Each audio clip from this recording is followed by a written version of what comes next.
គួរជឿអ្នកណារវាងលោកស្រី Giorgia Meloni ប្រមុខរដ្ឋាភិបាលអ៊ីតាលីនិងលោក Donald Trump ដែលកន្លងមកគេធ្លាប់ដឹងថាពូកែនិយាយបំផ្លាស់ដើម្បីអួតលើកដំកើងតែខ្លួនឯងលោកស្រី Giorgia Meloni និងលោក Donald Trump បានជួបនិយាយគ្នានៅក្នុងឱកាសជំនួបកំពូល G7 នៅឯទីក្រុងអេវីយ៉ង់ប្រទេសបារាំងកាលពីសប្តាហ៍កន្លងទៅនៅថ្ងៃចុងក្រោយនៃជំនួបកំពូលនេះ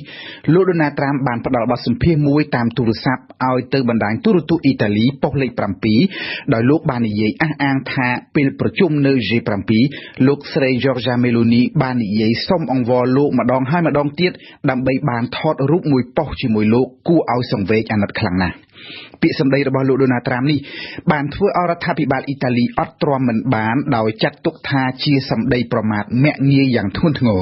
លោករដ្ឋមន្ត្រីក្រសួងការបរទេសអ៊ីតាលីបានប្រកាសលុបចោលដំណើរទៅកាន់សហរដ្ឋអាមេរិកគ្រោងធ្វើនៅថ្ងៃទី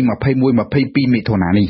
សន្និសីទទំនាក់ទំនងធុរកិច្ចអ៊ីតាលីអាមេរិកដែលមានវត្តមានចូលរួមដោយរដ្ឋមន្ត្រីការបរទេសទាំងសងខាងក៏ត្រូវលុបចោលដែរនៅថ្ងៃសុក្រទី19មិថុនាលោកស្រីប្រមុខរដ្ឋាភិបាលអ៊ីតាលីបានបង្ហោះសារវីដេអូខ្លីមួយលើបណ្ដាញសង្គម X ថាលោកស្រីមិនអាចទទួលយកបានជាដាច់ខាតចំពោះពាក្យសម្ដីកុហកប្រឌិតរបស់លោក Donald Trump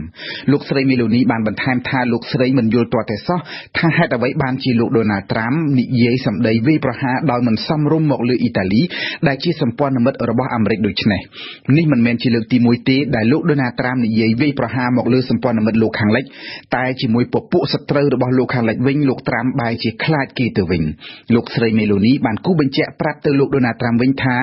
សូមចាំឲ្យច្បាស់ថាទាំងលោកស្រីទាំងប្រទេសអ៊ីតាលីគឺមិនទៅអង្វរសុំទាននរណាទាំងអស់សូមបញ្ជាក់ថាបញ្ហានេះកំពុងតែបង្កឲ្យមានវិបត្តិការទូតធ្ងន់ឡើងរវាងអ៊ីតាលីនិងសហរដ្ឋអាមេរិកនៅថ្ងៃសៅរ៍ទី20មិថុនាលោក Donald Trump បានបង្ហោះសារមួយទៀតនៅលើបណ្ដាញសង្គម Truth Social ដោយលោកបានអះអាងសារជាថ្មីថាលោកស្រី Meloni បានទទូចអង្វរសុំថតរូបជាមួយលោក Donald Trump បានសរសេរអះអាងទៀតថាប្រជាជនអ៊ីតាលីមិនចូលចិត្តលោកស្រី Meloni ទេប្រហែលជាមកពីលោកស្រីបែកខ្នងមិនព្រមសហការជាមួយសហរដ្ឋអាមេរិកនៅក្នុងសង្គ្រាមនៅអ៊ីរ៉ង់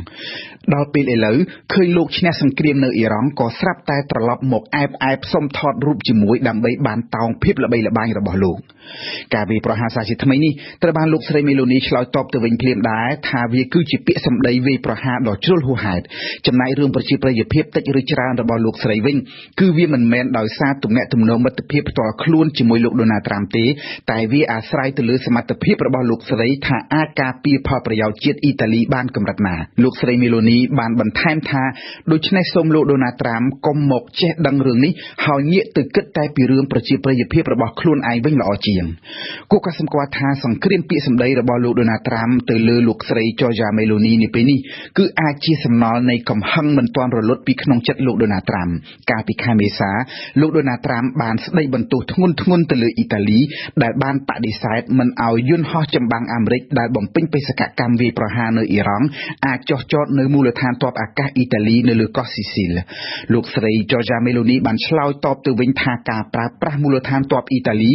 គឺត្រូវស្ថិតនៅក្នុងក្របខ័ណ្ឌកិច្ចព្រមព្រៀងមួយច្បាស់លាស់ហើយដែលអ៊ីតាលីបានគោរពយ៉ាងខ្ជាប់ខ្ជួនលើកឹកណាលោកស្រីនៅជាប្រមុខរដ្ឋាភិបាលអ៊ីតាលីគឺលក្ខខណ្ឌនេះមិនអាចបំពានបានជាដាច់ខាតព្រោះអ៊ីតាលីគឺជាប្រទេសមានអធិបតេយ្យភាពពេញលេញ